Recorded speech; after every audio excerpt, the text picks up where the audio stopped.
Welcome to the season 1, episode 6, Oblivion Roundtable. And I just realized I don't think I've been using that Roundtable music this season. I don't recall. I don't think I have. And let me turn off my volume on my TV there. But I guess we're not doing Skyrim Roundtable. So I'm Michael. I'm here with Juan. Hello. And Colin. Evening. And we are going through the penultimate. This is the penultimate episode of Oblivion Roundtable. Let's see. We had Blood of the Divines, Miss Karkand, Defense of Bruma, and late call adding in the Great Gate, since you really have no choice but to finish the Great Gate because you can't do anything else after you finish Defense of Bruma. Yep. Adam is with us in the chat. How's it going? Oh. Hello, Adam. On YouTube. Hello. So let's see. You guys been playing anything else? A lot of ESO. ESO and some Fallout 4. Fallout 4. Yeah. And was it Elder Scrolls Legends? Been playing a good bit of that. Managed to get my whatchamacallit, I've forgotten his name now. What's that wood elf that you get at the fighting ring in Oblivion? What's his name? The fan. Adoring fan. Adoring fan. Adoring fan. Uh-oh. Oh. Oh, what happened there? Row. Hello? Are you there? Yeah, I'm here. Okay. Can you hear me? Hey, we can hear you now. Awesome. I think there was a yeah, I managed to get my Adoring Fan card. Oh, awesome. For Elder Scrolls Legends. I've got 2 of them now. You get them by doing an arena type event, sort of like against a computer. And if you beat it 3 times, then you get a normal Adoring Fan. And then if you beat it and get all the way to Grand Champion, then you get whatever the really special cards are. They have the shimmery light, and they have like a moving scenes behind them, like glowing light and that sort of stuff. Huh. Didn't Premium cards, that's it. Was there a special event or something in Legends recently? I thought I saw a bunch of promo for that from Bethesda. Were they rolling out something new, or? Yeah, Clockwork City. So the Clockwork City that got added to ESO just got there's another type that's been added to Elder Scrolls Legends. So some of the characters and the cards and everything that you get, or some of the characters that are in Elder Scrolls Clockwork City are now available as cards in Elder Scrolls Legends. That's what I was saying then. Okay. Yeah, I've played I haven't played it in ESO, but I played there was a Clockwork City mod, I believe, for Skyrim. It's like a quest expansion mod, I believe. So I'm sure it's lore friendly enough, but not the same as. I think it came out before ESO, so I wonder how closely, how similar they are. Not sure. I'd have to look because it's been a while since I played it. I think it came out quite a while ago. Well, I mean, I know that they gotta have some kind of description about it somewhere. So yeah, it had to be built off of some lore or was it in one of the past games or something? I'm not sure actually. As far as I know, yeah, it's built off lore. What's his name? Sotha Sil, who built the Clockwork City, which was like basically a miniature dwarven city.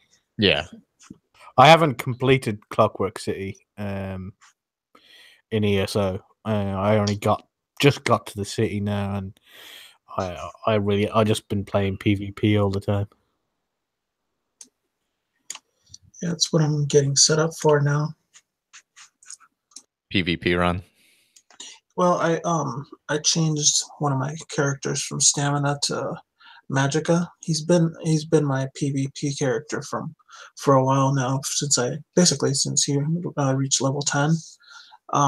It's a wood elf that I'm converting to a Magicka Nightblade. Oh, So okay. let's see how that goes. Yeah, they can be nasty.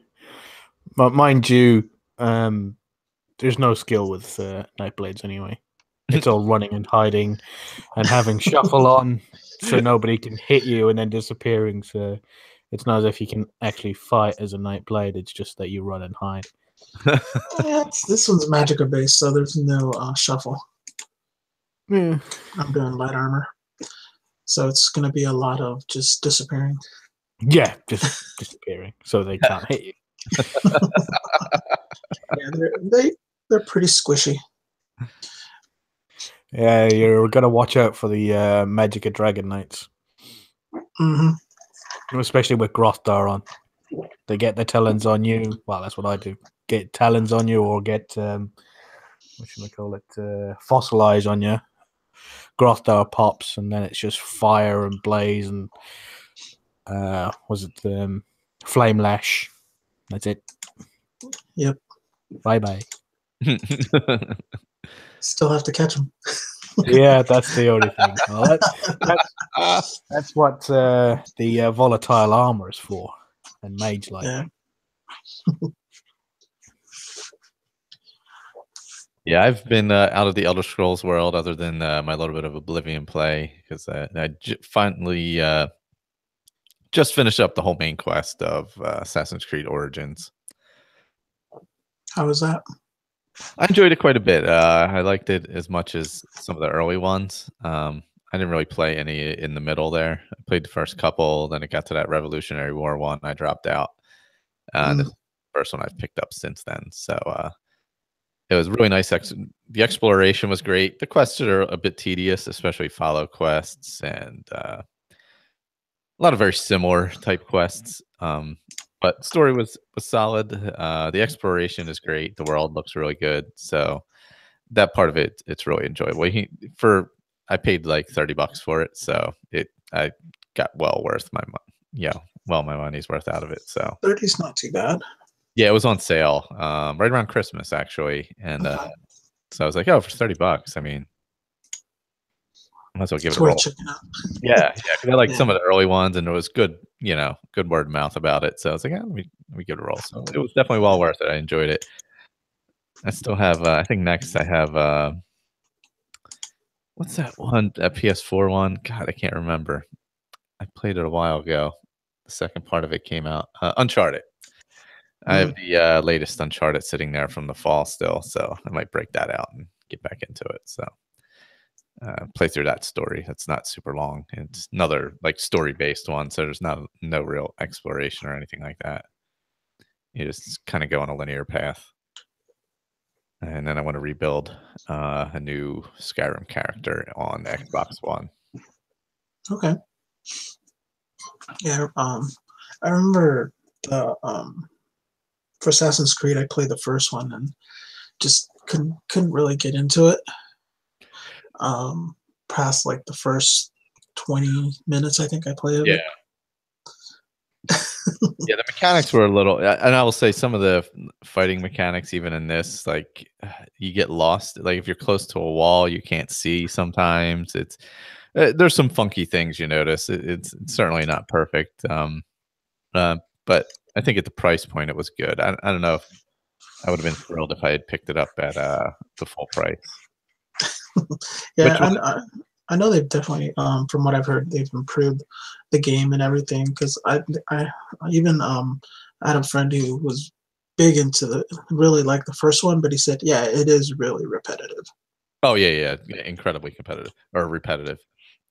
I like the first couple, and yeah, this one's less repetitive because the story's a little more robust, but it's still pretty repetitive. Like all the ancillary quests are kind of this guy needs help, go kill all these whatever soldiers, bandits, whatever they happen to be in this fort, so you send your eagle up, you spot them all, and you slowly one by one take them out. So it's you do that a lot. But the worst, there was some sea battles which broke it up a little bit at least, but wasn't a huge fan of those, but I think there was only 3 of them, so that wasn't too terrible.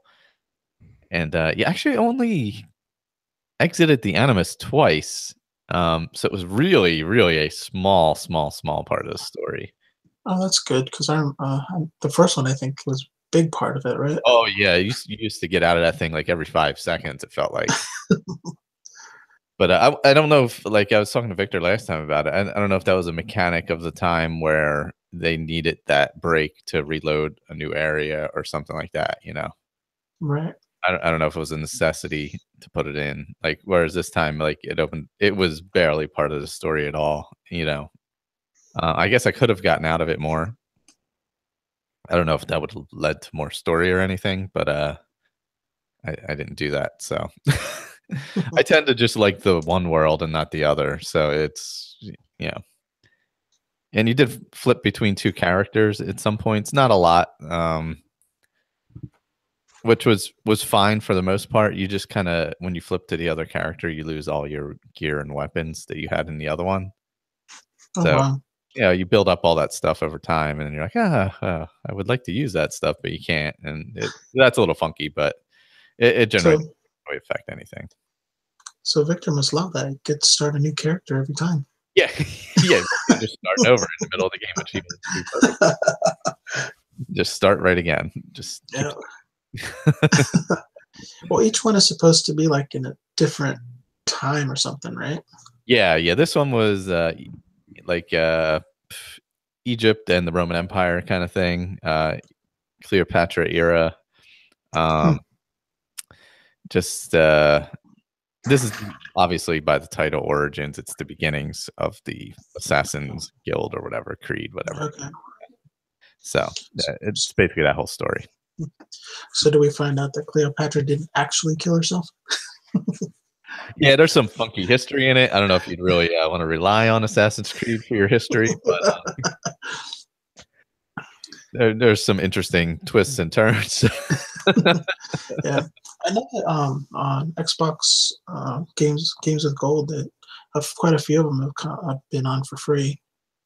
Yeah, I saw that. I haven't. I always forget to check and download that stuff. Sometimes it's just stuff I don't even want, though, so I don't even bother with it. I just pick it up and don't download it. Yeah, that's true. I figure someday I may want to try it or whatever, just for whatever reason. Yeah, because once it's in your library, it's in your library. Right. Oh, did you see? I don't know if either of you played Fable, but I really enjoyed those games. And after the disaster of the one they were going to put out, I don't know if they ever put it out or something happened. But now there was a kind of, I guess, a press release or an article about a new one being worked on, a traditional single player one. Oh, okay. Because I know the new one was supposed to be even like cross platform, Xbox and PC. Yep. Yeah, so this was, I guess, supposed to go back to the old style. No, I played one once for about 20 minutes, and then I met some guy and gave him about, must have been about a 15-minute handshake. Oh, like, God. Yeah. Fair enough. Yeah. Bye. Was it the third one, second or third one? I don't know. You could buy houses and stuff, and I think it was the second one. Yeah, it might have been the second one. You could bring like multiple people to bed, get married. It was a lot going on in that game. Yeah. The third one, actually, I now I remember, the third one was a little more like, I didn't love it as much, but the ending was it was kind of more complex. Like, there was no clean ending. Like, the choices you made had consequences no matter which way you went. Like, so you couldn't just, all right, well, if I go back and do it this way, everything will work out perfectly. No, like, whatever you did was going to have a negative consequence in some way and some positive consequence. You just had to figure out what was worth what for you. So I did like that aspect of it. And those were a little more open world than most games, so I enjoyed them. But we should probably get to Oblivion. We had, of course, like we said, Blood of the Divines, Miss Karkan, Defense of Bruma, Great Gate. I had done Miss Karkan a long time ago, of course. So there was that. We'll get to that when we get to that. Let's see. So the Blood of the that's the Great Gate. Let me see. Blood of the Divines. You have to talk to Martin, and you learn you need Blood of the Gods. So you have to head to Sancrator and find the undead blades, and essentially go through there, and you'll find the what is it? The armor. That's right, because there's blood on the armor of Tiber Septim, which is blood of the gods. So I remembered this quest, and I remembered it incorrectly as the Knights of the Nine. Because of the knights at the end where they're kneeling by the tomb there. Right. So I falsely remembered it as Knights of the Nine. So when I got to that point, I was like, oh, that's this quest. That's right. I really love the ending of this. But what was your experience in Sancrator? How'd that go for you guys? I think I did around the same time as you did, so I don't recall too much. I just remember you kind of had to go in a few different directions because it was almost like a. It was like circular, yeah. You go into that main room, and then there's, I think, 4 or 5 doors. And when I first went in, I'd completely forgotten what I was supposed to do because I didn't listen to to Martin when he gave me the quest. Sorry, nobody listens to Martin. Yeah, I was like, okay, Martin, I'll go to Sancrator. Fine, I'm gonna go. So I went there, and I snuck through the whole thing, and then I came back out, and I'm like, wait, nothing happened. I just went through this whole place. Nothing happened. And I'm like, time to get the USP up. They're like, oh, you got to kill the undead blades that are in there or whatever it was. I was like, oh. That's what that makes sense. I didn't fight anybody. I just snuck through the whole thing. So sometimes sneaking doesn't work. Yeah, I literally went in and out. I'm like, God, I've been through every single door and every single part of this catacombs. Like, what did I miss? And then I finally realized that I didn't actually fight anybody, which is what I did. So it was that. But once I did, it went pretty simply. Nice. But my character is relatively high level at this point, so it's not extremely difficult. Although the gate wasn't super easy, but I really do love the end scene when you get the after you defeat all 4 undead blades. Is it 4 of them or 5 of them? I think it's 4. Yeah, I think it's 4. Yeah, 4. Yeah. And then they line up right by where the armor is by the tomb there. I always really like that scene a lot.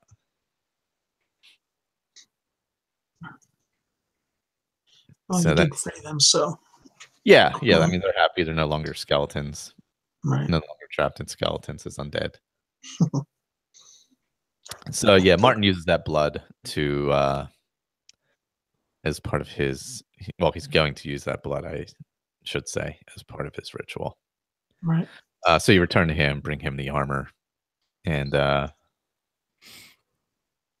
on to the next quest. Yeah, it's Miss Kirkhand, right? Yeah, that's it. That's a pretty big ruin from what I remember, correct? Elliot Ruin. Yeah, it's supposed to be one of the bigger ones. I mean, got through it pretty quick, but it didn't seem that big to me. But that's what he says. He said it was like one of the cities, the alien cities. I think a lot of it was closed off, though. Oh, really? If you go in, because I know you go in and there's like a center area, and then you have to go through each doorway, and then each one goes to a separate area. But it's still, like you said, it's not that big. I know some of the other alien ruins I've been in just seemed a lot bigger. Mm-hmm. Yeah, there's some really extensive ones. I don't recall Miss Kirkhand because I literally did this months ago. So, I did it really early on. Yeah. But The king of Miscarcand is relatively tough. Well, he was when I battled him, which I was pretty low level. But yeah, you have to raise all the staircases, right? Is that what it is to be able to get up to the center? That No, sounds. Well, I was up No, at top no, most I of the think time, I think. I think you're thinking the one for the great Varlet, or not Varlet Stone. Talking about For the the Great great, Welkenstein, that is yeah, Miscarcand. Yeah, that yeah, is the one. Yeah. Or is yeah. that just the end where you go up at the one point and go up to get the Great Welkin Stone at the end? That's for the Great Welkenstone. Okay. Yeah, that battle was a little bit tougher because you had to fight the Lich.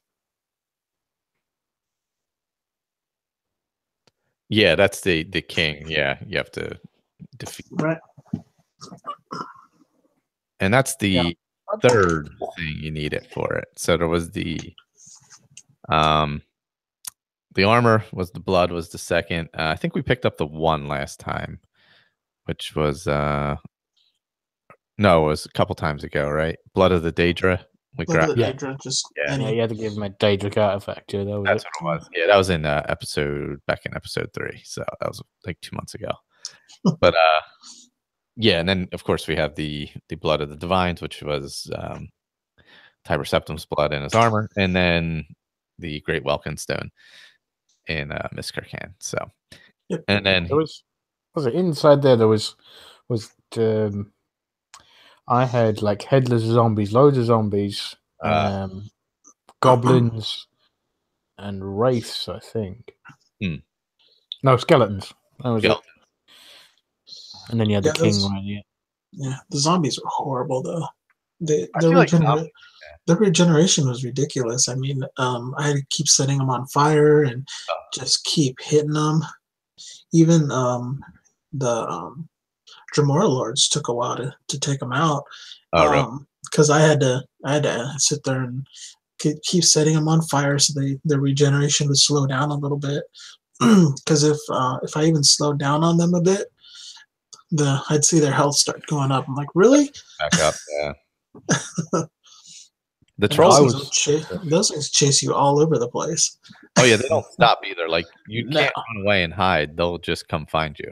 Yeah, I was because I wasn't down inside; I was up high as I was walking around most of the time. I jumped down once, I think, to loot bodies, but most of the time I was shooting fireballs from above everything. Yeah, and blasting it to bits. Yeah, I mean, I've hit some of them with an arrow from down below, and then they just start running. Next thing I know, they're like right next to me. Yeah, they're very fast. Yeah, heads or no heads, they're very fast. The headless are much faster. I feel like they're much faster for some reason. Well, they got less weight. Yeah, that's true. Dynamic, I guess, but yeah, I mean, they book down there. Like if you're up high, they'll find the entrance to get up there and be up there. If you're down low, they'll be down there pretty quickly. Yeah, I mean, they even go like into other parts. Like you know how you have those doors with the little symbols on them. They'll go through those and come out through the other one because I sit there and I kind of go back the way they came. Like, which way did they get up here from? Yeah, because it's like in Skyrim you go out a door. That's it. Like everything's end scene. It's done. Yeah. In Oblivion, you go out the door. Everything's following you right out the door. It doesn't matter. You know, the goblins, the zombies, whatever they follow you through, which I like better. Actually, it's more more immersive for sure. It's weird. I wonder why they got rid of that mechanic though. Probably because people were like leading them. Because if you do that, then you can sort of like lead things through a door, and then they all get bottlenecked, and then you just blast like hold a shield. What I could do is like hold up a shield and then just cast. I created a spell called Final Flash. If anybody knows what that's from, you're welcome. And I just came on. It was just it does makes things 50% weaker to fire in a 5-foot radius.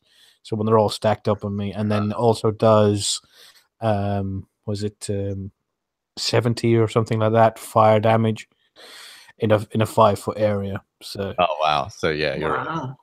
when everything gets crowded around me, and then I'll just pop a potion as well and then my magic just regenerates for the next like 200 seconds or something like that. 19 points per second for 200 seconds or something. Oh yeah, so it's not even going down while you're casting. No. Real. Yeah. Nice. Yeah, that's why I've started making those regeneration potions. Those are pretty nice. Yeah. Yeah, the health ones and the magica ones are great. Well, and depending on what type of character we're playing, the stamina ones also. But yeah, they can really regenerate a good amount. Yeah, I find I use a lot more potions in this game than I did in Skyrim. Oh, I do too. Yeah, I use tons of potions in Oblivion. They're super useful, really, and Yeah. you can make ones that have all kinds of, I feel like they're a little more varied in what you can make and mix and match and stuff. Yeah, that's true. I know, and it's also tough because there's only a limited amount of potions you can take. Yeah. Was it like 4, right, or something like that? Maybe 5 or 6, but you sit Yeah. there and you're like, okay, I'm going to take this. I'm going to take this. I should have taken this. Okay, I can't take any more. I'm full. That happened to me in the later quest in the Great Gate. Yeah, that happened to me there. I was like, let me bang out some health potions here. Oh, wait, I can't take any more. Oh, God, this is no good. Yeah, that when I was trying to keep Martin alive, for sure. Oh, man. I actually did pretty well there, I got to admit. My armor trick was super useful, since if I didn't do the armor trick, he would have no armor. So it was actually helpful. But put some good enchantments on those. I forget what I put on them. Yeah, I put like resist. They weren't huge because you can only put 1 on each thing. Right. So because I'm not in the Mage's College, so I couldn't put anything more than just 1. Just one of the use the stones I had been farming, the sigil stones. So it was like whatever, resist magic or resist fire or whatever. So he had a couple enchantments. It wasn't anything crazy. I didn't go like overboard with it because I wanted to kind of simulate what he would have with his normal armor. So I didn't want to go ridiculously overboard. But he was rolling around in Daedric armor, so he looked like a true hero. There in his I think he has some enchantments on that armor he has, though, because I hit him with whatchamacallit, Greater Convalescence. I was just spamming that into the big crowd of soldiers. Yeah, the man. I hit a few Daedra with it as well. I just kept, as I said, spamming it. And I hit him once, and he glowed purple, which I believe is Reflect spell. Yeah, Reflect, yeah. I tried to match relatively closely what he has. So it was like Absorb Magicka and Reflect and stuff. I didn't go crazy with it because I wanted it to be similar to what I would have experienced had I not had the issue with the Great Welkin Stone where I grabbed it too early. But I did have an issue where he didn't put on the armor one time, and I had to reload, and then he did put it on. So, or no, that's right. He put it on, then I reloaded because it was nighttime, and I wanted to do the quest during the daytime. So I just reloaded to the chapel so I could wait and do it during the daytime.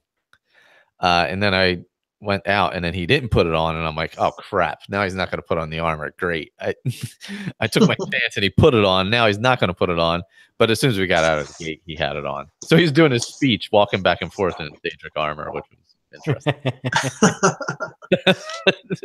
really fit the scene well. But yeah, I don't recall much of Miss Carcand because it was so long ago. So I mean, there is that. You have to go back and forth and around a bit because you have to keep on pressing buttons to open. There's a lot of buttons in that, right? Yeah, so you have to go all the way. You got to go to one end, kill a few things, then find the button, press that button, then come back. Then you can go through that door, and that leads you to the next door, which you have to go press another button and then come back again. I don't remember any traps though. There was no like those giant metal things that come down from the ceiling. Oh yeah, like There's stones or whatever that shoot up in the air. Yeah, The floors. they had that the ones where they had the pressed stone in the middle. You stand on it, and then the walls on the sides open up, and a zombie comes out at you. That would have worked, but on me because I wasn't really looking at the floor. But I did have a ring of detect life, so I could see where everything was. Yeah, it sees right through the walls, so you can tell when those are going to open up pretty much. Yeah. Yeah. The only thing I would complain about is the lack of a really good loot. Yeah. I never found any really good loot. All the stuff that I found, I had much better stuff than it. Yeah, there was nothing really useful.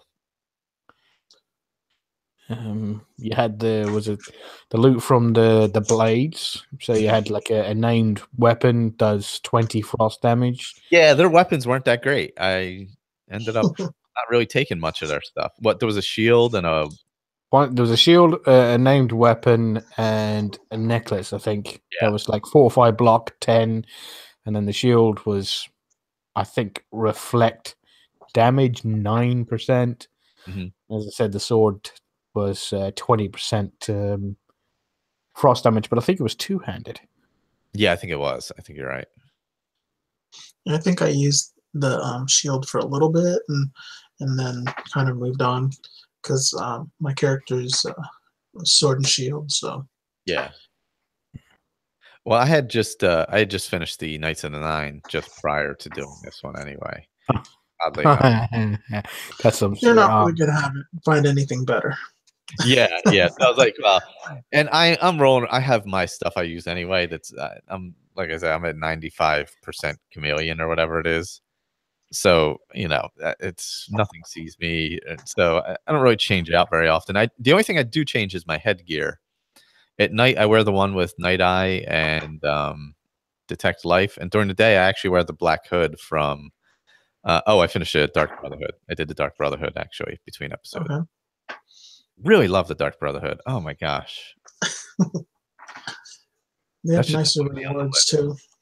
Yeah, it's so good. That should definitely be on the list for that. That's worthy of like a roundtable. It's so good. Yeah, I mean, I think once we finish Sheogorath's thing, we could probably start a new character and do that. Yeah, that's what. Yeah, you want to be lower leveled. Like I just blew because I wanted to kind of remember it for future reference because it had been a while since I had completed the whole thing. And it's really good. I really like it a lot more than the Skyrim one. Although the ending's a little clunky. I'm like, these dopes. But But yeah, no, Shivering Isles. That's such a great expansion. Can't wait to get out there. Yeah, both expansions are really good for this game. Yeah, they really are.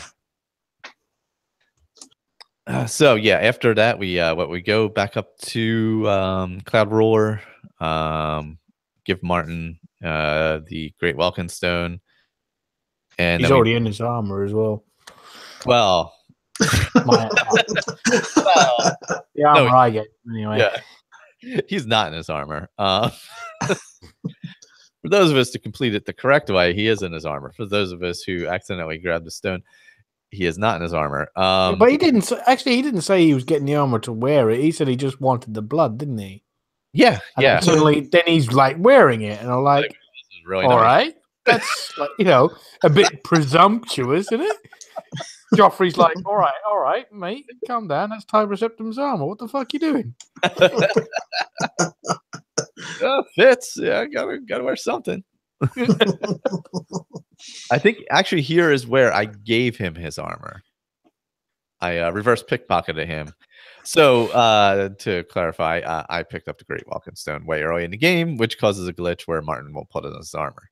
So I had to make 0 armor because you can't reverse pickpocket in Oblivion unless something weighs 0. And the only things that weigh 0 are conjured gear. So what do? You conjure the gear. I was able to, because my smithing is high enough, or armor was high enough. I armored it up to 125 and then dropped it, which made it a permanent item, but it had 0 weight. And essentially, you know, all conjured stuff is always Daedric. So then I would pick it up, and I basically had a Daedric, Daedric, whole set armor and a mace. I got him, which he didn't even use the mace. He used his knife, which must have been better or something than the mace I gave him. But, maybe he had Mehrunes' razor. Yeah, I mean, he might from Skyrim.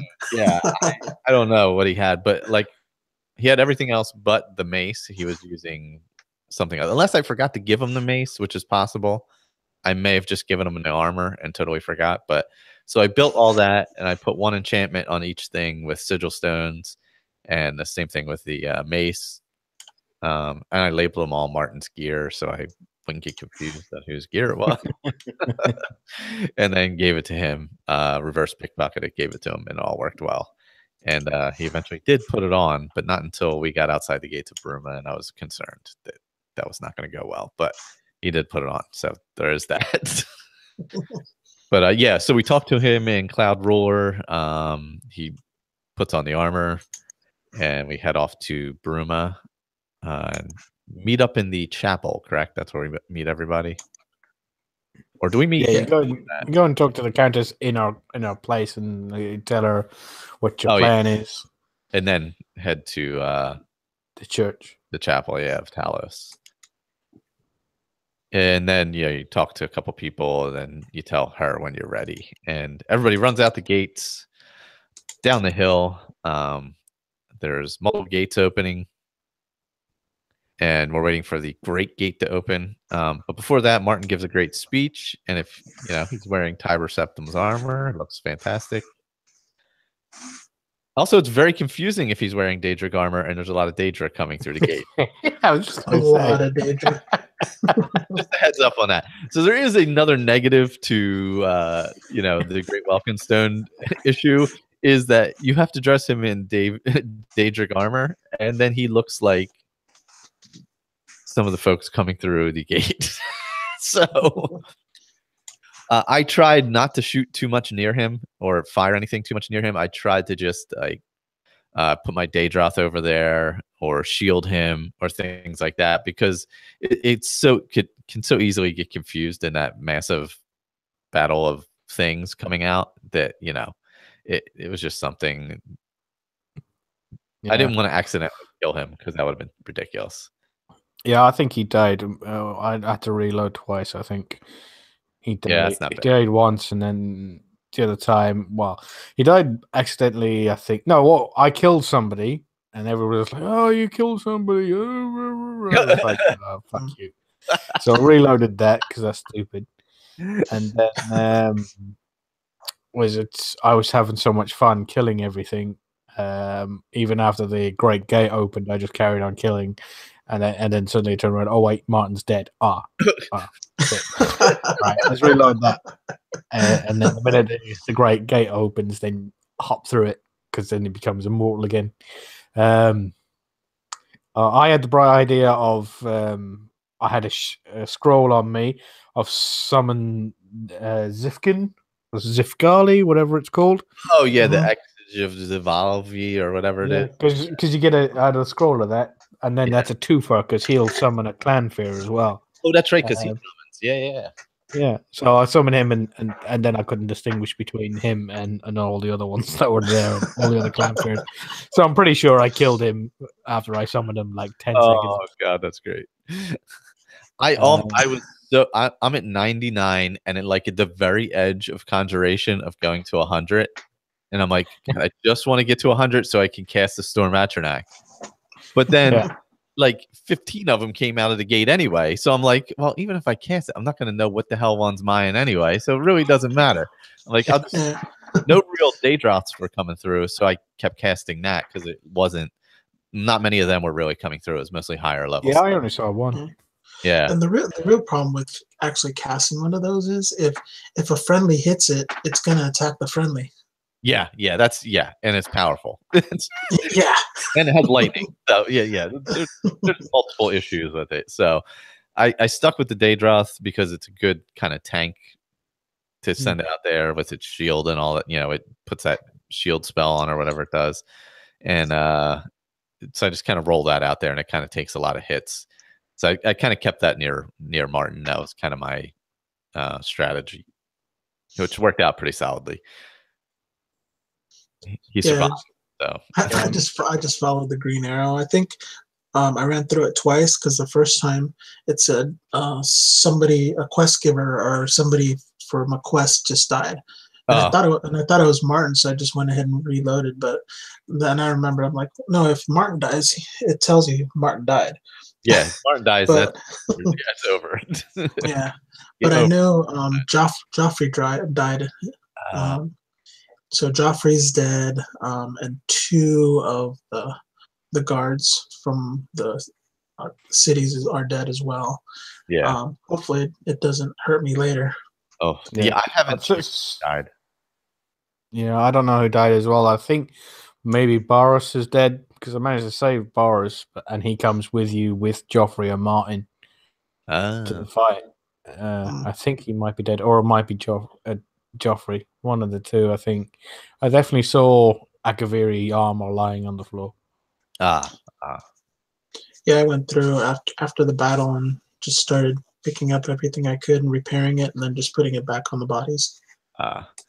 Yeah, I saved after coming out of the gate. So I haven't really gone through the scene yet. Gone through and seen what's laying around or who's laying around. Yeah, no, I just walked through the gate, and that's when the quest ended. So I just saved there and then turned it off. Oh, okay. Because I found a sigil stone on the floor as well. Oh, really? Yeah. Wow. I didn't even look for that. I'm gonna have to go look. Yeah, I ended up closing the Great Gate only because I wouldn't be able to do anything else until I did anyway. So I just went through and closed it, which is essentially you're just going through an Oblivion gate and closing it. You just have a time limit. Yeah, I did same thing that you guys were talking about the last episode. Just walk on water. Yeah, keep that's healing all the way, and then I'm like, I looked up. I go, okay, this one has a light through the slit. That's the one I'm going to, and just ran. Did not even fight anything. Yeah, I went straight ahead, right past the machine to the right, across the lava, up a little bit of a hill, hopped onto the bridge. I think I had to open the gates. That was it. So I went up one tower, opened the gates, and then I was there. And then I think I got to the top with 7 minutes left. Oh, wow. So, I mean, you have 15 for a reason. I was booking it. I was like, I'm getting to the top, getting this closed. But I mean, I've had it where I haven't finished it in the past. Because I think if you don't go straight across the lava, like if you're lower level and can't do it, or you don't have like water walking and healing and stuff, you have to go down into the caves and stuff, I believe. I think it's a little complicated to get to the other side of the lava if you don't have it, if you don't go that direction, I believe. I usually like killing everything and then looting everything inside because that's where you get all the good gear from. Yeah, but, I think I'm gonna just have to scamper through because she's got all that speed gear on her when she sort of like 4 or 5 speed, so she can probably race through pretty much anything, and I'll just keep on casting a Daedroth or something like that to leave behind as she's zooming past. Excuse me, coming through. That's what I do. Yeah, I think I had a ring and a necklace of speed, like plus 10, and then I had a spell that was giving me plus 19, plus give me a plus 100 to my carry weight. Because I think I also put on some shoes, so I was carrying way too much to run if I didn't keep casting that spell. Yeah, I was. I didn't have any speed stuff on, but I had obviously my chameleon stuff on, so I went as quick as possible. The only thing that slowed me down was those choppers that come down. Sometimes as big knives. It drops. Oh, yeah. And you don't see them until like all of a sudden, like you're shaking and you're like, what the hell's going on? I'm like, oh, gee. One of those things. Like, oh. Yeah, you gotta. That was the beauty of all the speed stuff I had. I ran through it. Oh, I ran right through when I hit the flat section. then I saw everything get all wet. You know how it gets kind of blurry or fuzzy Yes. when they come down, and I'm like, oh, I missed those. Okay. Yeah, I have done speed runs through them. I have had characters that were super fast where I just run through the gates, because really you do need, like, after a while you need a strategy going through the gates depending on what you want to do. Like if you're going to farm them for gear, they're great for that. If you're just interested in the sigil stones, like speed or sneak is better for that, because you can just blow through them and get to the top. It just depends on what you want, Right. how you want to play it. But there is a ton of great gear, and even the was it the fleshy pods or whatever usually have pretty good stuff in them. Yeah. Right. Usually you'll have like 1 or 2, and then one will just have a couple of potions in it, and then you go to one and that'll have an enchanted item. Yep. Yeah, the ones up by the sigil stones themselves usually have better stuff. Yeah, the punished. Yeah, the punished. That's it. Punished. Yeah. Yeah, they usually have better stuff up there. Yeah, and the fleshy pods are usually in the tunnels, right? Yeah. Yep. And they have that gross sound. Yes, when you they open do. it. Yeah. Oh. Sounds like lemon cheese or something. An old man's scrotum. Oh, that's my. Don't ask me how I know. This is what happens when you cut it open. Like, oh god, yeah. Oh, well, apparently, from reading the USP, you can go through tunnels. You can go through. There's 6 towers you can go through. Or you can do like Juan and I and cheat and jump right across the lava and get to the other side. But yeah, there's multiple ways to do it, of course. I think I'll you let you can know also how I cheat next time. Yeah, I think you can get your agility up high enough where you can actually just jump over. Yeah, there is actually, you can jump over / around the gates as well. Yeah. So, but it does give you just, you have the 15 minutes, but it will give you like, all right, you have 14 minutes left or 5 minutes left. It does give you a countdown. And then once you get really close, it updates pretty regularly. Like every few seconds, it'll tell you like, hey, you might want to get that stone really soon. Yeah, you're there looking through like the punished things right next to the sigil stone. Yeah, you're like, oh no, I gotta get this thing. You're like, dude, like, I'm checking out my jewelry. Oh God, do I drop this or do I pick this up? Do I have a scroll? If I use the scroll, can I use the scroll and the spell with feather? Oh no, I don't know. Everybody's dead. Yep, you got it. Yeah, and if you get over encumbered, you're not getting it. So there's that. And then, like, when you close it, the machine like falls on your head, and you're like, "Oh my god, am I gonna die?" But it kind of just like falls around you. You don't really get crushed, thankfully. But that thing is huge. It is very, very big. And I've had it, obviously many times where I didn't make it to the top, and it barreled right through.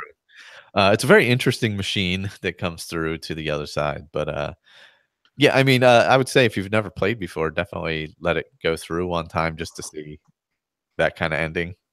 It's negative, and then go through it. I mean, you may experience it anyway, not realizing it. So yeah, because I mean, you know how to close a lot of the Oblivion gates, but you don't really have that timer.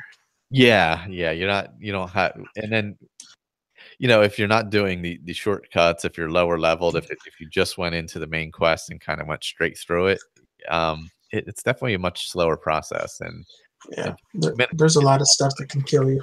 Yeah, 15 minutes is not a lot of time in those Oblivion gates. No. Even the regular ones. I mean, because by the time you wander around and find, like, some of the ones where you have to go through a bunch of the cave sections and stuff, it's pick up all your blood grass and your Harada root. Yep. Yeah. Well, all the ones that were required for the city gate had a lot of levels, because you go into the caves, come out, walk around, go into another cave, come out, walk around. Yeah. There's one where it goes up in sections, and you're going up like a type of a hill. Yeah, like, kind of like a mountain, and you got to go in one entrance, come out, kill a couple of enemies, move up sort of like 30 feet, then go into another one, and then it was a giant pain. Yeah, that mountain style one, that one is tough because you're going in and out so many different times and like working your way all the way up. Yeah. Yeah. That one's definitely one of the more difficult ones for sure. But yeah, I like this part of the main quest. It's different. It has consequences. Like you can't just get through it. You have to protect somebody and get them through it. And then of course other people can die off. So there is that as well. Yep. And if you don't finish it, everybody on was it Nern dies off. So there's that. So you definitely want to finish it. But yeah, that's all right. Or if you let them all die, if you let Mehrunes Razor sort out, 200 years time, the dragons are going to sort him out. That's a good point. They are coming soon. That is true. Yeah, couple hundred years later, and that's it. Dragons, and they're just going to eat Daedra. Well, what about like an alternate history, Elder Scrolls V, where you didn't save the gate, and then Alduin versus Mehrunes Dagon. Ooh. That's it. Or just alternate endings from all the old Elder Scrolls. Like he didn't become the Numidian in Morrowind and whatever in Daggerfall, and so everything went bad.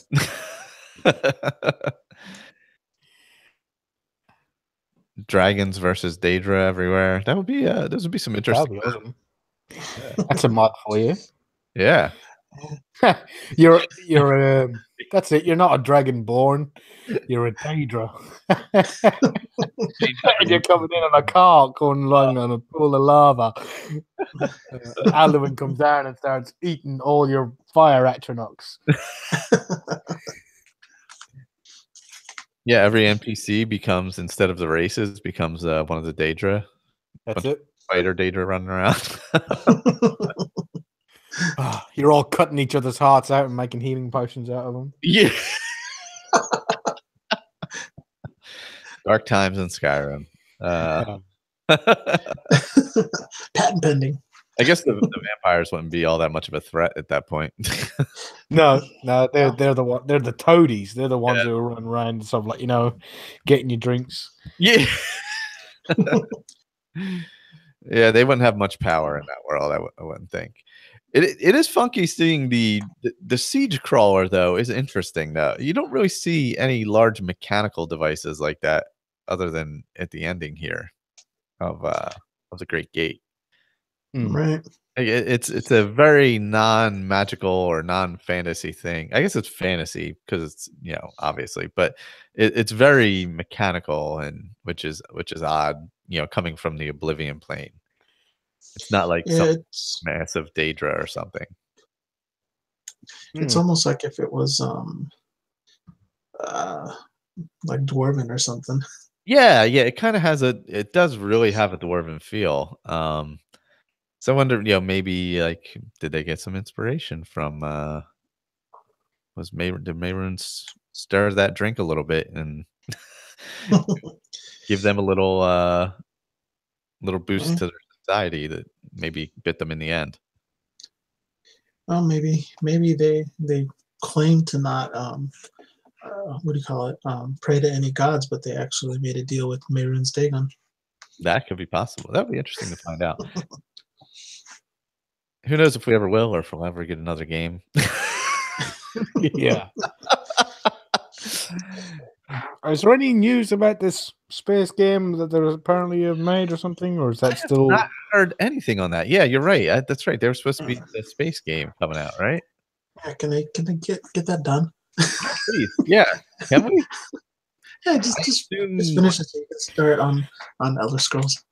I assume it would be this. Maybe they're going to release it this winter. So for them, they probably wouldn't announce. When's that computer game convention thing? That big one that they announce everything. E3 is May. I thought it was June. May or June, and that's when. June. I think you're right. I think it is. Yeah. And they've been doing their big reveals there, so it's probably not until then. Not going to hear anything because they definitely don't let anything out ahead of time. That's for sure. Yeah. No. But are they going to sort of like announce it there and it's going to be out in October, November time like they usually do? I would Or it's assume. going to be like, it's like next week on the show.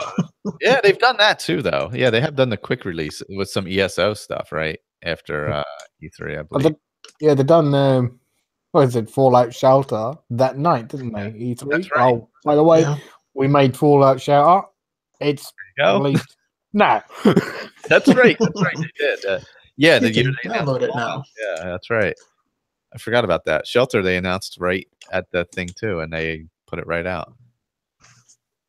Yeah, I wonder if they would do something like that. Whatever the space thing is, I assume we would hear about it at E3. Yeah. Whatever they end up doing there, and then I assume it would be out for Christmas. But yeah, I haven't heard anything about it since last year, I guess. Last E3, really. Mm. Well, yeah, last year they announced the Skyrim SE, right? Yeah.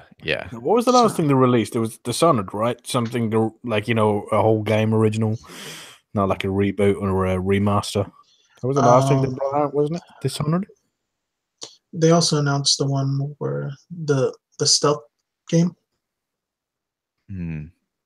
What was that game? It was the second one of that series. Sticks? No. Sticks wasn't Bethesda. It was. I didn't think it was. I was just trying to think. You just saying stealth game. When did Doom come out? The previous year. That was the previous year. Yeah. Yeah, I can't remember. Yeah, they announced the SE stuff last year. I don't know. Maybe we'll get something this year. Maybe. It's what, 2018? That's 5 years. Oh, God, I'm thinking it's probably. What's that? Dishonored 2. Dishonored 2. Yeah, okay. Yeah, Dishonored 2. Yeah. I don't know. What are we thinking? 2019 is most realistic? Well, they're going to release their space game this year, and then they have another one that they're supposed to release, correct? Well, it looks like I've just gone to the site and they've got, was it Play Wolfenstein 2 free trial now? Wolfenstein 2, that, yeah. But they said Evil Within 2 free trial. Evil Within 1 they're supposed to be supposed to be original games, though, right? The two that they were working on. The Space was like a new title completely. Yeah. So I don't know. I'm hoping before, 2020, I guess, at the latest. Oh God. I got disconnected again. Oh, did you? No, we can still hear you. Yeah, I got disconnected again. Yeah, just you just joined the chat, so. Yeah, I don't know. I got my fingers crossed for 2019 at least, since that's 6 years. That's pretty long development time. That gives them a little bit of time with the Xbox One X and stuff. Yeah. So you'll have upgraded consoles essentially. But that's still like, what is that? 8 years since the release of. It came out in 2011. Yeah. Why am I thinking 2013? Because that was Fallout, right? Yeah, that's why. Oh, God. All right. Yeah, we need this. No. Fallout was only 2 years ago. So 2018, 2015, I think, was Fallout. Yeah. So. Yeah. I think 2013 was when they. No, that's not even when they released their last DLC. So. Yeah. I don't know. But yeah. Yeah. All right. I'm gonna hope for now. I'm changing my vote to hope for this year. I mean, I wish we'd had it last year, but yeah. I'm changing to vote for this year because say 2011 to 20. What year is it? 2018. It's 2018, right? 2018 already. Yeah. 2018. What's that? 7 years? Yeah, that's 7 years is more than the last one because it was what 2011. Oblivion is what 2008, 2007. I don't know. I mean, it just seems like the longer they keep from releasing it, the higher the expectation. Yeah. Which, if it's just kind of like not like 20, 30 times better than Skyrim, people are just gonna be like, oh, we waited for this. Yeah, it's gonna be tough because it's a tough balance. Like Skyrim kind of Yeah. hit that sweet spot with a really nice balance of you could literally Right. do anything, and it's hard, that's hard to do, you know. Plus, he said he wants to do something that's not technologically possible at the moment. Yeah, Yeah. there's that too. Which, I mean, it seems like VR is kind of what the maybe is what's going to happen. Yeah, that's pretty limiting though. I mean, there's a large, like, as I am one, there's a large, pretty significant part of the population that can't play it. Or just won't. Yeah. And there's also, but there could be AR, some kind of AR part, you know. Yeah. I know Victor's big on that, but I don't know how they would work that into the game itself anyway. Elder Scrolls Go. Yeah. And Oblivion was released in 2006. Yep. And then March. 5 years later. Yeah. And then 5.5, I guess, because it was released in March. So 5.5 years later than Skyrim, and now we're working on 7 years. So we got to be getting close. I mean, it would be amazing if they announced that at E3 this year, whatever 6 would happen to be called. But yeah, I think 19 is still more realistic. Yeah, I mean, I'm honestly not holding my breath for this year. I am not either. I'd like to at least. I mean, it'd be nice if they would at least give a teaser saying we've started working on it. Yeah, they don't. They never do that. That's the killer. No, they won't do that, and that's. I mean, because people are just kind of raging, and because people want their Elder Scrolls. Yeah. Well, they've done a good. I gotta say, they've done a good job keeping it at the forefront with the different releases and stuff. So they've done enough to keep people aware of the game, Right. And the series. So there is that. They have done that properly. Yeah, I mean, if they could make ESO a single player game, that would definitely fulfill the requirements as well. Yeah, true. That's true. And they've done well with that. I mean, how many years has that been now? 4 years? 5 years? 4 years if you count the PC, right? Yeah. 4 years since the PC release. That's right. Yeah. So I mean, that's been going on quite a while. I mean, that's good. Yeah. They got another chapter coming out in June, so. Okay. I think they plan on releasing a new chapter every year, so it'll be interesting to see what other area they open up now. Yeah. I mean, it's great to keep. It keeps the franchise alive, the story, through story alive. So, it keeps people interested. That's a good thing. Yeah. And I mean, I can understand that how long it's taking to release the game, just because they do write like every single one of those lore books. Oh yeah. There's so much that goes into it. So I'd rather it take an extra year and be, close to what's expected rather than be rushed out, for sure. Yeah. And no voiced protagonist, please. Yeah, don't voice our Elder Scrolls. And some people were saying that was it? Oh, you have it as an option, so it's going to be like you can have it with a voice protagonist, or you can't. No, Sherry. Yeah, because it will be optimized for the voice protagonist. Yeah. So everything will go along to that, and then there'll be a kind of an option to turn it off. So no, either have one or the other. And obviously, the other being not voice and having it perfect. Well, I think the issue is in Fallout, it's much simpler to do because it's a male character to male character. In Skyrim, you have all the different voices, and you can't record every different race. They have 10 races. Yeah, and everyone has their different speech effects. Yeah. You can't record 10 different ones for every single thing. That doesn't make any sense. Right. And I mean, bare the minimum, audio file would be huge. yeah, Oh my god, yeah.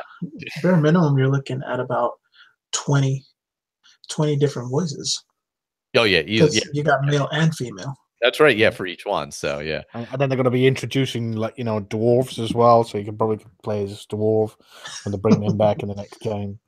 That's true. Yeah, we'll have to have the dwarven accent. Adam said, and the Slode and the Marama and the snow elves, like proper snow elves, not the scummy Falma. the tramp snow elves, we shall call them. Yeah, so you got all that stuff to add as well. Yeah, I mean, you're looking and the 20 DLC as well with all new land masses. Yeah, I still think the next one we will visit more than one place. I hope so. It'd be nice to have a couple different land masses, kind of like Dragon Age, the third one. Oh yeah, did where you have like I think it was 5 or 6 different maps that you could travel to.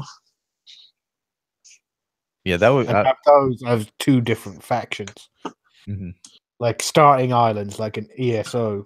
Oh, yeah. So you could start in the Somerset Isles as the Aldmeri Dominion, or you could start on sort of like Skyrim or Cyrodiil, wherever, or Black Marsh, or somewhere like that.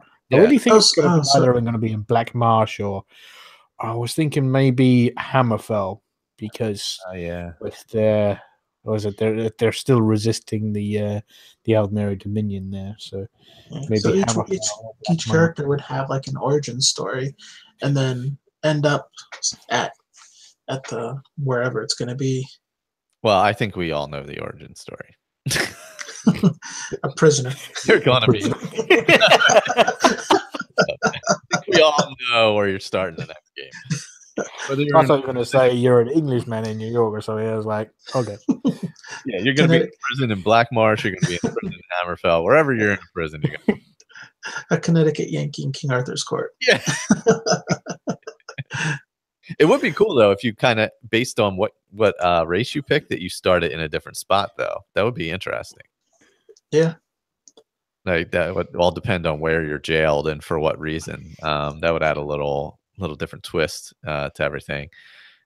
But hey, especially if it is set in the Somerset Isles, depending on what your race is, how badly you're going to get treated. I mean, it was pretty bad in Skyrim, but it's going to be like 1,000 times worse in was it in the Aldmeri Dominion? Yeah, I think that's something that I would definitely like to see is you actually being treated a certain way because of your race. Yeah. Where, like, let's say you're doing a quest, and if you're dealing with Dunmer and you're a Dunmer, and they're like more willing to help you out, whereas if you're like we call it an Altmer, they're not willing to help you, or something like that. That it, because where they just kind of say, oh, you're the blah blah blah, so we're gonna go ahead and help you. But if you're an Altmer and you're trying to ask a Khajiit for help, they're gonna be very suspicious of you, So it'd be nice for them to write stuff. I saved the moons for them. They love me.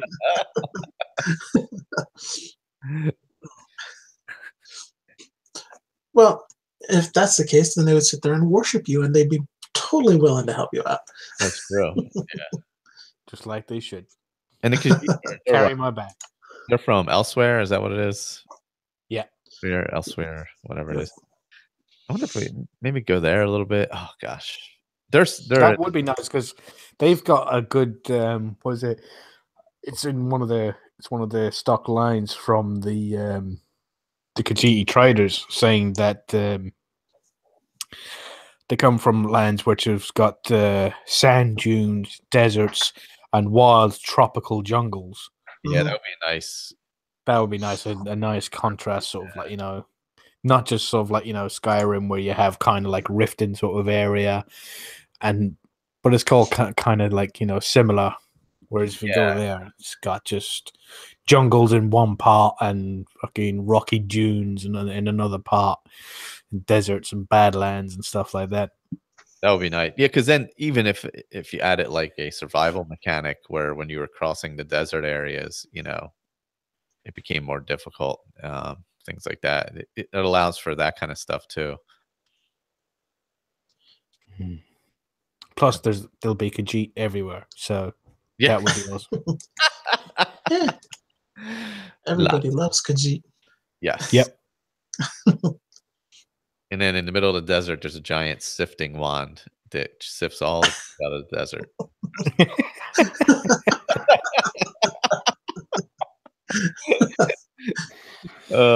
Once a night, it comes through and sifts the whole desert. Comb the desert. Oh God. Oh man. Not to spoil Star Wars in any way, but did you guys both see it? I have not. All right, well, this doesn't spoil anything, but did you ever see Hardware Wars way back in the day? No, This might be an age thing. It was when the original Star Wars came out. Like there was this guy who made this thing called Hardware Wars, and Iron was like the Millennium Falcon essentially. And there was a Easter egg nod towards that in the latest Star Wars, which was really fantastic and hilarious. As soon as I saw the Iron come down, I'm like, oh my God, Hardware Wars. Because it used to be, I think it used to be on HBO constantly when I was a kid. So this had to be, God, had to be right around the time of Empire, before Empire came out, I think. But so it was a while ago, or around the time Empire came out. But it might be on like YouTube now or something. But yeah, it was just like this little fan movie that was made way back in the day. That was pretty funny with like household items. So it was a nod to that in the latest Star Wars. So. Which spoils nothing. So unless you're really excited about irons. So there's that. Oh gosh. I was going to say something then, but it would have been really horrible. So I didn't. More horrible than the scrotum comment earlier. Close. Close. But, I thought I'd mentioned that I didn't mention it because restraint. I have some, not a lot, but some. Oh my gosh. Oh, and I think I'm gonna get with Victor and see if we can do another modding episode next month. That was fun, so I'll let you guys know too. Anybody else? We'll try and schedule it out. That went really well, so that'd be nice to do pretty regular. Yeah, that was a good listen. That was. I liked the backup singers, Michelle and being in the background. Getting in on the chorus was a lot of fun. Yeah, it was nice to have the questions and be able to. Yeah, it was good. Yeah. Oh, and remind Victor that before he answers the question, can he tell everybody who's listening to the podcast what the question is? Oh, that's the point. He started answering questions, and I had no idea what the question. Yeah, he was giving answers. I didn't know what the question was. I thought it was fucking Jeopardy.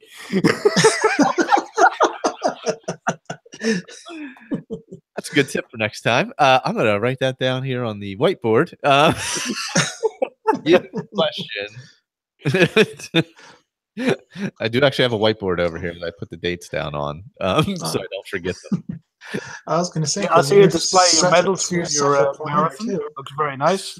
Yeah, it says my Renee got me that. It's it displays, and then above it is the map, and I put a tack in for each state I go to, which I'm going to Alabama in a few days. So when are you going to do the rock and roll marathon over here? And I'm actually doing I'm doing Big Sur actually. Oh, which is difficult, yes. But it's the end of April. It's basically up and down a mountain. But I mean, how can you I mean, it's so beautiful. How can you pass? Oh, it is really. Can you nice just do out the there. half one where you're going down the mountain? That would be a way better. Yeah. Well, my friend does the filming for it, and he rides a bike for the whole thing. But he's like in charge of all. Roller skates. Yeah. So I'm like, maybe you could Are just those trainers with the wheels in them? So you can tell like kind of hide. Yeah. The rolling sneakers. Oh God, yeah. You just roll down the mountain in those. That would be perfectly acceptable. It's just so nice out there. It was hard to pass up. I was like, oh. But we'll be back out for. We got our Comic-Con passes. We'll be back out in San Diego. There you go. Every year, we'll be out there. What time of year is the marathon up in Big Sur? That is last weekend in April. So.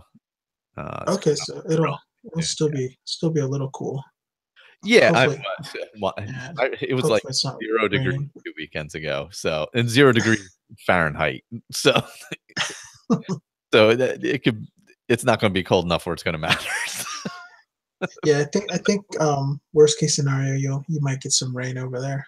Yeah, that's fine. I'm fine with that. It's not going to be cold enough to bother me, considering how crappy this winter has been on the East Coast. So it's been a little ridiculous for a few weeks, but we're out of that, thankfully. Yeah, so I'll get to. I will remember to say the questions next time before they're answered. It's a good tip. Sorry for everybody who listened to that and had no idea what the fuck we were talking about. As Victor went into very detailed modding answers of questions you didn't know what they were. So I will definitely be sure to do that. But yeah, it was nice to be able to get questions from people and stuff like that. So when we plan it out, we'll definitely plan it out far enough ahead of time so that everybody knows and can kind of hop in if they want to. Oh, come on. You're not really going to plan it. Well, I said, we'll schedule it. Look, okay. On that one, that's all. Look, Victor is the mod expert here. If you're going to ask me about mods, it's a very bad idea because you're not going to learn a whole lot. So, yeah, really, that's Victor knows that. That's his world. He knows that stuff well. He knows it very well. And Michelle does a ton of modding and is also a fantastic photographer, by the way. As I've seen some of his photos recently. Fantastic. Really? Yes, a really fantastic photographer. Yes. I just want to give him a nod there because just very professional, very well done. Just beautiful stuff. But Michelle. No, I meant nudes. Oh, nudes. Not that I've seen. No. But there could be tasteful ones. I don't know. Just boudoir. Boudoir. Nudes, but they have the Skyrim underwear. Oh God, that would be pretty amazing, actually. I actually have a Skyrim blanket under me, but I use it as a lumbar pillow to keep me healthy from sitting on this horrible IKEA couch. Alrighty. Well, next time, I don't know what's coming up next episode. Probably me rebuilding my Xbox One character and getting a mod list together. And then early in I'll see if I can get a time together for the next heavy modding episode. See if we can schedule that out soon. So we have an exact date for that. And then we'll have episode 7 of the Roundtable coming up sometime next month as well, which is the finale episode with Colin doing the Great Gate. And then we have Paradise, Light the Dragon Fires, and picking up our dragon armor at the end. So that'll be the end of the main quest line. And then we'll set up a time for we'll have to figure out the quests for Shivering Isles as well. So maybe I'll pull up the USP and see how they all break I'll be down. going into that blind. Oh, you've never played it? Man, never. Oh, that's awesome. Yeah, I haven't played it since it originally came out. So I think I dipped into it a few years ago, but not enough where I would really remember anything. So yeah, so I'll have to break down those quests. Maybe I'll break them down with Juan so you can go into it blind. That would be awesome. Yeah, that we'll do that. We can do that offline. Yeah, that's one that I never actually completed. I did a lot of a lot of the stuff and just never actually completed it.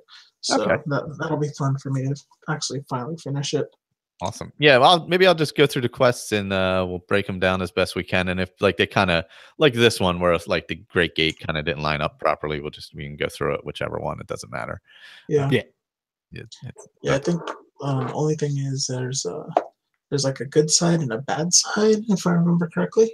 Yeah, I think you're right. Yeah, I'm gonna So read up on it, or yeah, so I can go through it pretty in depth. Since you guys haven't played through the full thing yet, I played through it when it originally came out, obviously, but so I'll read through the whole thing and see how we want to do it. Is it That way, new characters for this, or with the same characters? we're just going to roll the same ones since instead of starting anew for this, and then because I think this was higher level anyway when it came out. So yeah, I don't know if it's higher level, but once you go in there, you you're in can't. there. You're Yeah. in there, so you can't. You'd have to have all the gear that you're going to use through the game. Yeah. Okay. Yeah. So you don't want to go in fresh because you'll literally have nothing. Yeah, because that would be you want to have a character that has stuff for Shivering Isles. Yeah, because like Juan said, you go through the doorway and you're Yeah, I mean, you might pick up some stuff in there, but there's no like a lot of crafting in there and stuff. And if you get anything that has um, what do you call it? I don't I don't even remember if there's places to repair everything. yeah. I'm not even sure actually how many So hammers are available. it'll be fun. Yeah, yeah. It'll be God. It's been so long since I played it. I can't wait. Because Sheograth is kooky, so there's always that. Yeah, he seems to be like the best character in every game, in every Elder Scrolls game. He is. God, imagine if the next one focuses on him though. I feel like though they can't focus the whole game on him. Like he's good in his spurts where you get him, where if you had to deal with him the whole game, you'd probably be really freaking sick of him. I think so. I think so. He's like that kooky uncle you can only handle for a short period of time, and then you're happy to see him go. Yeah, he's like Cicero. Like, all right, Yeah, deal with Cicero, but then if you're hanging out in the Dark Brotherhood Sanctuary too long, you don't really want him around anymore. So, but if you're just stopping by, picking up a contract, and he's there, he's fine enough. But yeah, Shogorath, I would assume become very annoying if you had to deal with him for an entire like 300 hours of the game or whatever. yeah. Some big epic battle where he just trolls you for an hour and or something like that. So Yeah. Well, I mean, in ESO, his quest line is with the part of the Mages Guild, and oh, is it? it's pretty interesting the kind of the way they do his the way he messes with the world and everything, because he's basically just seems to mess with one person at a time is kind of the way he works. Yeah, so, yeah, that is kind of how he rolls. He kind of brings one, even in his Skyrim stuff and Oblivion stuff, it seems to be that way. Yeah. He's really good at picking on one person. And driving him. Maybe it'll just be sanguine and we'll just party for the whole time. Yeah. I assume 9 Daedric princes, so yeah, it's got to be one of them because that's how they do it. So yeah. Well, I guess not, because Skyrim, no. Well, I guess it was Akatosh, technically, right? Yeah, but yeah, the antagonist was Alduin.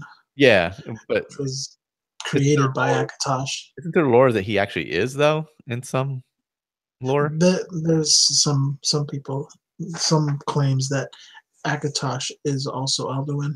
Yeah. So I guess it could be construed that it was he. Yeah, but in Oblivion, what's his name? Mayrunes. Yeah, no, Akatosh is just a giant dragon. So Yeah, which Yeah. which makes sense because Alduin is a giant dragon. yeah, and he turned. Well, we'll Also find a out next tool. time. We'll find out next time. Oh yeah, we'll find. That's right. Yeah, we're spoiling the end of the Oblivion Roundtable. Jesus, what are we doing? Because the game's still pretty new. Yeah, it only came out in 2006. So Hey, some aspects are still new to me. yeah, it's been so long; they're new to me too.